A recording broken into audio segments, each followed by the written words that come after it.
Good morning guys. Ngayong araw ngayon ay January 9. So bilang Katoliko, alam na natin kung anong meron ngayon. Fiesta ngayon guys ng Quiapo. So pupunta ang inyong lingkod doon kasi isa ako sa namamanata kay Nazareno. Nagsimula siguro ako manata guys noong 2007. Yun. Wala noong 2007 hanggang ngayon. Taon-taon talaga ako pupunta sa tuwing piyesta. Yun. Medyo matagal na rin pala.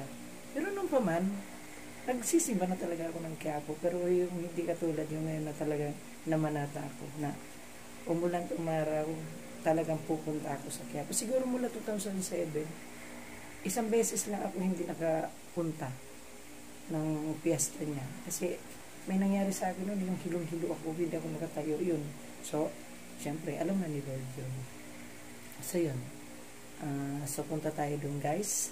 At samahan niyo ako pumunta sa bahay ng Panginoon. Kanya-kanya naman tayo ng paniniwala guys. Ako bilang Katoliko, natural, magkakiapo ako. So, hindi, na natin pag-usapan dito kung ano yung pamamaraan mo ng pagsamba sa ating Panginoon or ano. Basta yun, kanya-kanya yan. Irespeto na lang natin ang bawat paniniwala natin. Yun lang. So, kita-kita tayo doon ngayon. Sana makapag-vlog ako doon sa dami ng tao. Alam naman natin yung here, di ba? So, see you guys. Guys, nandito na ako sa labasan namin. Inantay ko lang yung kaibigan kong umakyat dito.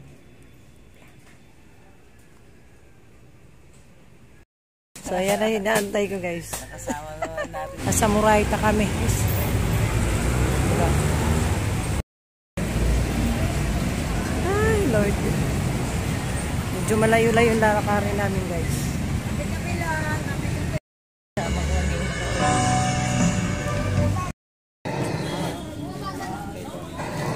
Ate ah.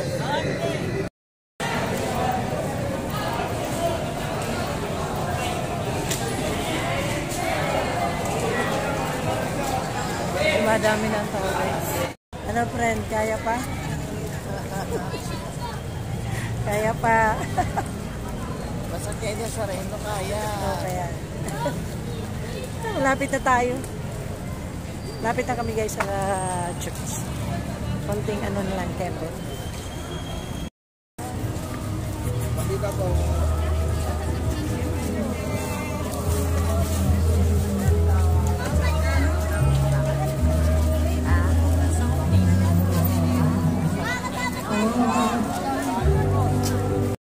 Guys, medyo malapit na. Nasa may Jollibee na kami. Dami na rin yung tao.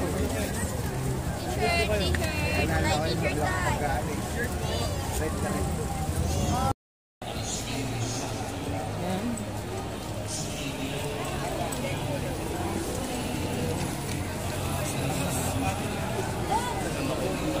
Kumakapal ng tao guys.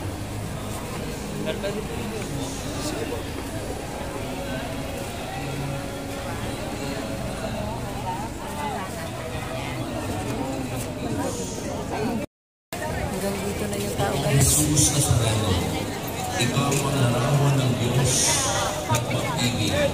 Panginoon,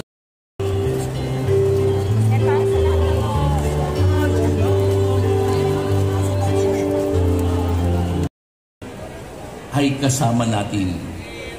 Marami na tayong luhang nalampasan.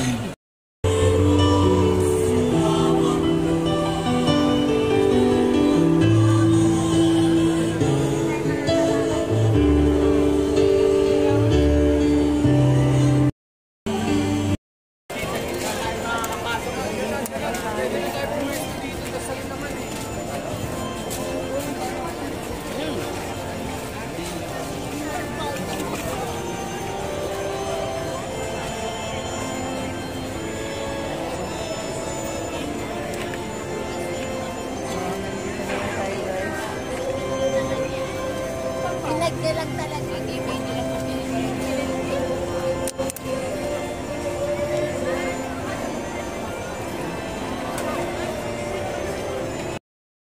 Sarado dyan dapat ha.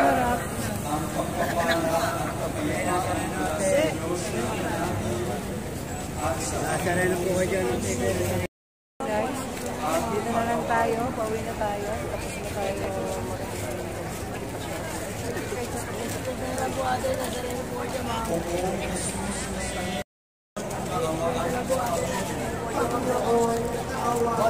Tapos na ang mas guys.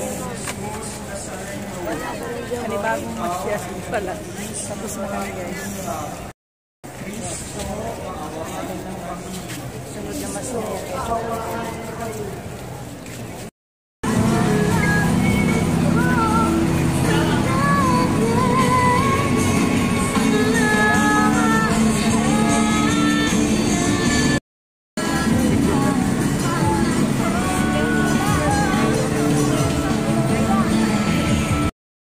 guys, yan.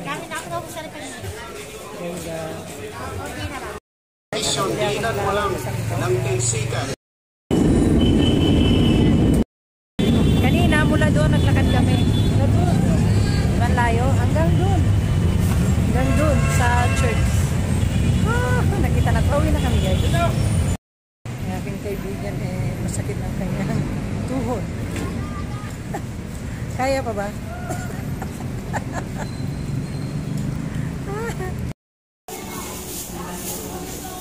Umalis kami kanina sa bahay mo lang. Kaya dumaan kami dito guys sa McDo para mag-breakfast bago umuwi ng so yun guys, nandito na kami sa bahay. Kararating lang namin. Yan sa Quiapo. So nagpapasalamat ako guys at nagampanan ko na naman ang tungkulin ko sa ating po na sarili na ito talaga ang panata ko mula pa noong 2007 ako nagsimula sa kanya talaga taon-taon tuwing piyesta nandun ako. So yun, galing na tayo doon. Hindi kami nakapasok ng simbahan kasi minabuti na lang namin na sa labas na lang kasi yung boss ko ayaw makipagsiksikan, so minabuti namin na sa labas na lang. Total may malaking screen naman, malaking TV doon sa labas, so doon na lang, nanood na lang kami. Doon kami doon kami nagmas sa labas ng simbahan.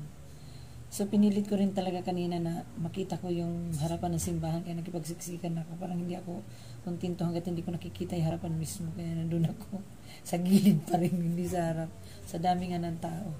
So ayaw ng boss ko na nakikipagsiksikan ng gano'n. Ay, alam naman daw ni Lord yun, at least pumunta ka doon talaga sa, isa yun sa ano tawag doon, basta ay, medyo naging emotional ako kanina. Ay, kasi grabe talaga yung pasasalamat ko sa kanya. Kaya hanggat nandito ako sa mundong ito, gagawin ko pa rin ang ganito na taon-taon nasa tahanan niya. So yun, bilang pagpapasalamat sa kanya guys.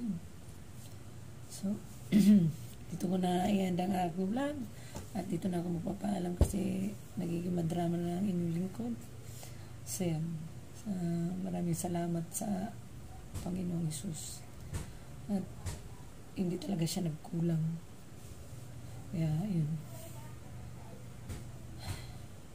ayun, maraming salamat din sa inyo guys. Sana huwag kayo magsawang manood sa mga vlog ko, yung mga subscriber ko. Sana nandyan pa rin kayo. Sana madagdagan kayo. So please guys, subscribe my YouTube channel yung hindi pa nakakapag-subscribe. Sana mag-subscribe naman kayo. Bye guys.